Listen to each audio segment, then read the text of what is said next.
Spoilers ahead! Obviously. Mayrina is an NPC who we meet in Act 1 and in Act 3. Of course, only if we decide to save her from Auntie Ethel. Some people like her and appreciate her growth through the story. For others, she is one of the most annoying characters. Such dramatics. For me, the crown of the most annoying character should get this guy. Or this. Say, I don't suppose you could spare some coin, could you? Or this. Or this. Say that again. What can we learn from the Mayrina story?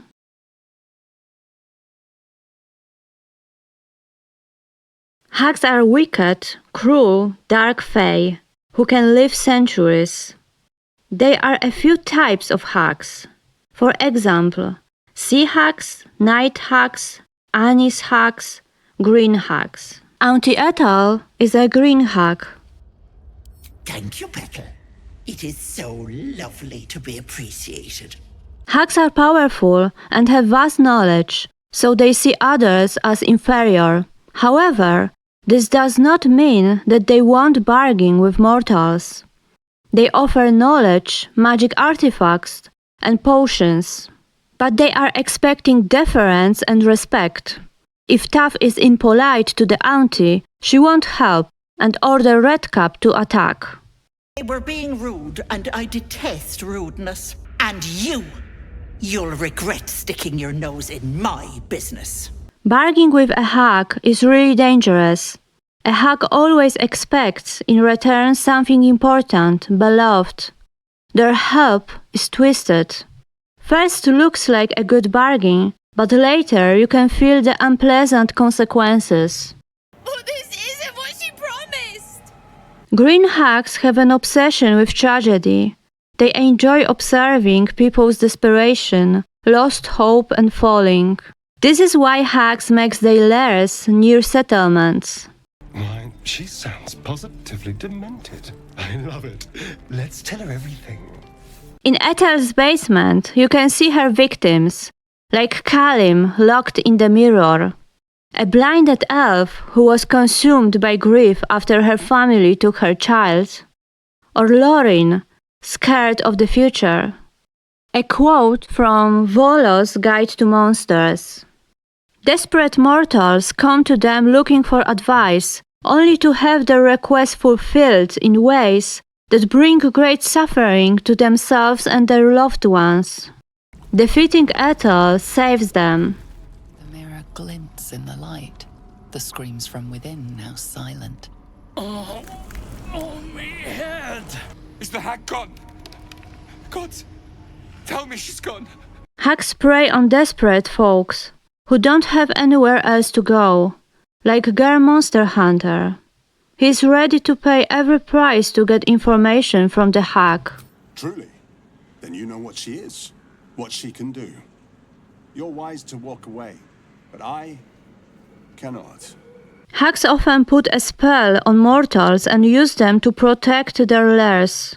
Auntie Ethel uses a magic mask which gives her control over anyone. Hello, Petal. My, the mask suits you. Just relax. See the world with fresh eyes. Yeah, I'm one of those who put the mask on in my first playthrough. I don't know why. I licked the dead spider too. You can knock them out. After a long rest, they tell you their story. Sheer desperation. My mother's mind is gone. She's forgotten herself. I tried medicine, magic, prayer. I'd have begged Merkel himself if I thought he'd listen. Heard about this wise woman out in the back end of nowhere who could help. In Act 3, the same situation occurs. In the enemy's equipment, you can find a letter explaining why they decided to go to the hag. After the rescue, they were in shock. Auntie! Where is Auntie? Of course, except for Captain Grizzly. If you're here to see how I am, don't. My crew has been acting like I'm bloody made from porcelain. We first met Auntie Ethel in the Emerald Grove. It's not a coincidence. For sure, she was lured there by the desperation of Tiefling's refugees. But I know what naughty girls need. A bit of love and care. In the Emerald Grove, we can find her victim, Mayrina. She sits in a warehouse near Damon's shop. Mayrina bought a potion from the auntie, which didn't end well for her. You can help her by using Lesser Restoration. Dark Urge has a special option in this case. By the way, don't forget to steal everything before you help her. It's easier if she doesn't move. Hags manipulate others. Green hags use illusion magic to convince victims to trust them. Auntie Ethel changes herself into an old lady, her swamp into a nice sunny forest, and her minions into sheep. In the basket there are poisonous apples. Beautiful, isn't it? It's my little refuge for the lost and hopeless. People in dire need travel from all over Faerun to see little old me, and I do my damnedest to help them. Hag's welfare gives you a small buff, but after next long rest, change it to nauseated condition. If you are thinking of using the buff from the fight with Ethel, it won't work. She will change your condition from buffed to sickened during the fight. Important to notice, hags have titles. The oldest, most powerful hags are called grandmothers. Aunties are less powerful, but respected by others. To get the auntie status, a hag has to be very old, be a member of a coven, serve a grandmother, or have many offspring.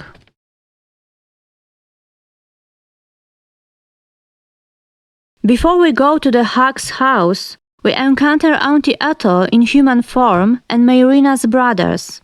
They are looking for her. If you pass an insight check and recognize the hag's lie, you have the opportunity to talk with them. It's our sister, Mayrina. Well, she was in a bad way after her husband died. Started saying weird things, like how she was gonna bring him back. No matter what you say, they will go to the swamp. Are you joking? I ain't got a clue who you are. No way I'm leaving Rena to you. Later, you find their corpses close to the house. If you want to save them, you need to knock them out. Then you get a special dialogue option. Look.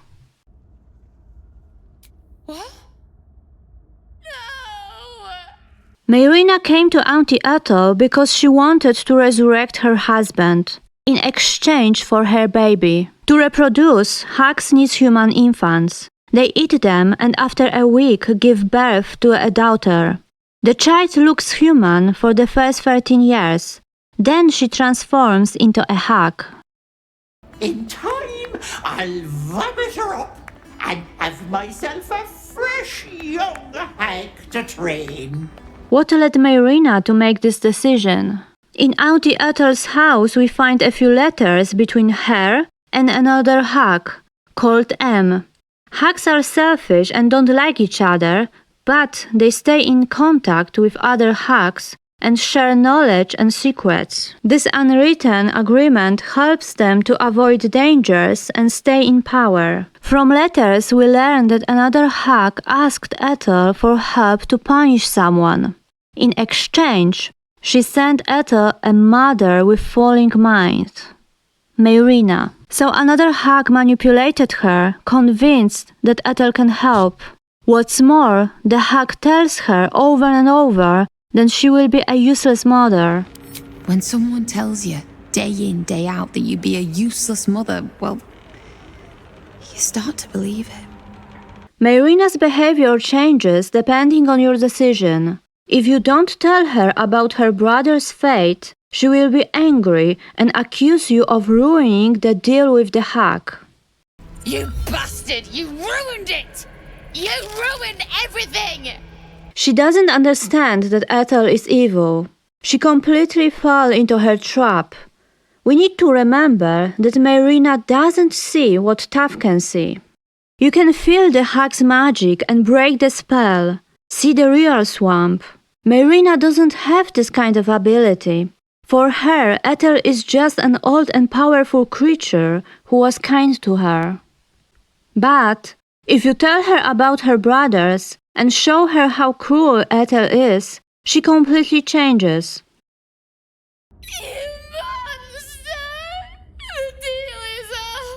Mayrina will be cheering you on during the fight. Kick her bloody head in! Come on! Bash her brains out! And after the fight, she will be terrified of her actions and start blaming herself. I'm so stupid! How could I have trusted her? I almost gave that monster my child. I wonder if the source of inspiration for Mayrina might have been antenatal depression. Among the symptoms, we can distinguish a mother worrying that she will not be able to look after her baby. I have nothing, all right? Ethel promised to raise the child, teach them magic, give them a good life. It's a damn sight better than I can do. Feeling guilty, hopeless, or blaming herself for every problem. My fault. Everyone dead. Because of me. I'm cursed. Feeling sad and tearful. I just wanted everything back. Back the way it was. Mayrina's design includes traces of tears, so she cries a lot. Mayrina lost her husband and doesn't have anything to secure her child's future, which causes a lot of pain, stress and fear. Not even a little bit. But I will be. In Act 3, we find her squatting in a ruined house along with other Hag's victims. She was hexed by the Hag's agent. You need to remove the curse to help her. After this, the Hag's minion reveals himself and starts fighting. First change in Mayrina's behavior is that she fights back.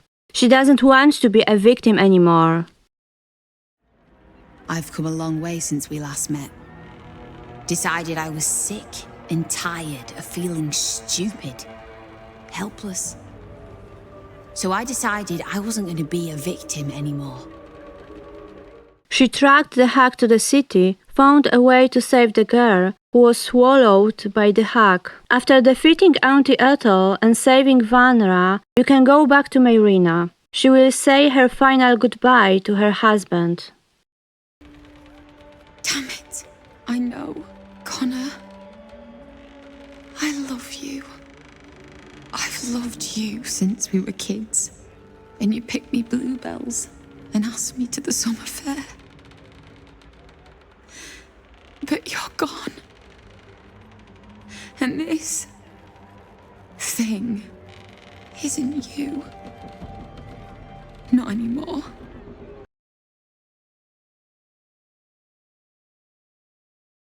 There is a lot of cut content in the game. Majority of it does not interfere with the gameplay. One exception is the Mayrina story. After defeating Auntie Ethel, the best option is to agree to her proposition, get the power, and intimidate her to save Mayrina. There are no negative consequences. Okay, maybe if you play as a paladin. You have broken your oath, paladin. Killing Ethel is pointless. She isn't really dead. You will meet her again in Act 3. If you talk with Ethel's corpse, she will tell you herself. But I won't be a corpse forever. That I can bloody promise you. By the way, nice detail here. In Auntie Ethel's inventory you find a tarnished charm, which helps to succeed in death-saving throws. If she still has it and you use Speak to Death on the Hag, she will be much more talkative, more alive. Please, it's you lot who come to me.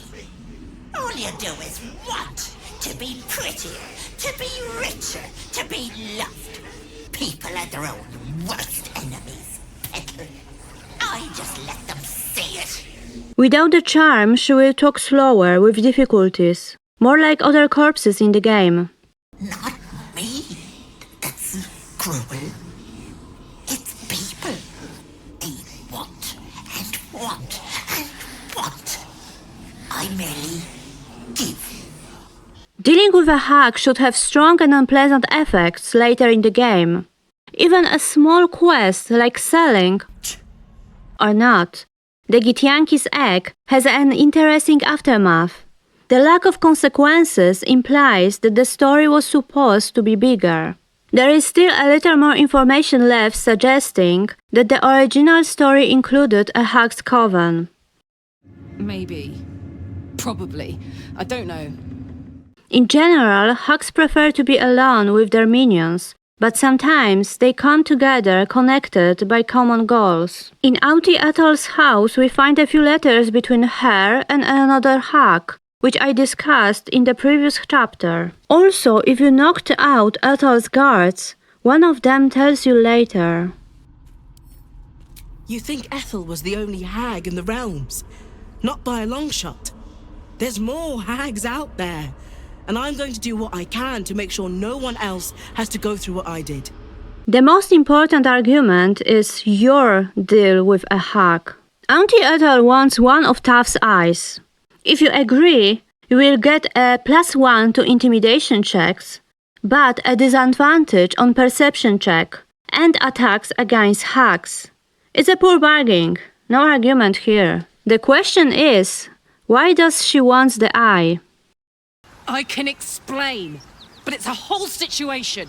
One of the powerful magic items is a hag eye. To craft this kind of artifact, a hag needs the help of all the Coven's members. The eye allows hags to see what the eye can see, so long as it is on the same plane as them. The eye can be placed on a necklace, a ring, or another accessory. Also, it can change into a monstrous disembodied eye. If you play a wizard, you can point it out in dialogue. Not many know that spell. You're close, but not quite right. Your eyeball is staying in your head, although it would look delightful on a necklace. In the end, you are hag-eyed. So maybe she doesn't use your eye to create a hag eye, but places the hag eye in you. The eye gives you a disadvantage on attacks against a hag. It's like she sees your attacks. Maybe in every act there was supposed to be one hag. Where there's people, there's hags. In the game there are a few books about hags. Books mention green hags, night hags and sea hags, so the coven probably include those type of hags. Hag Coven has 3 members. They match every hag's environment. A woman in my condition should be relaxing in the bath, not dealing with this nonsense.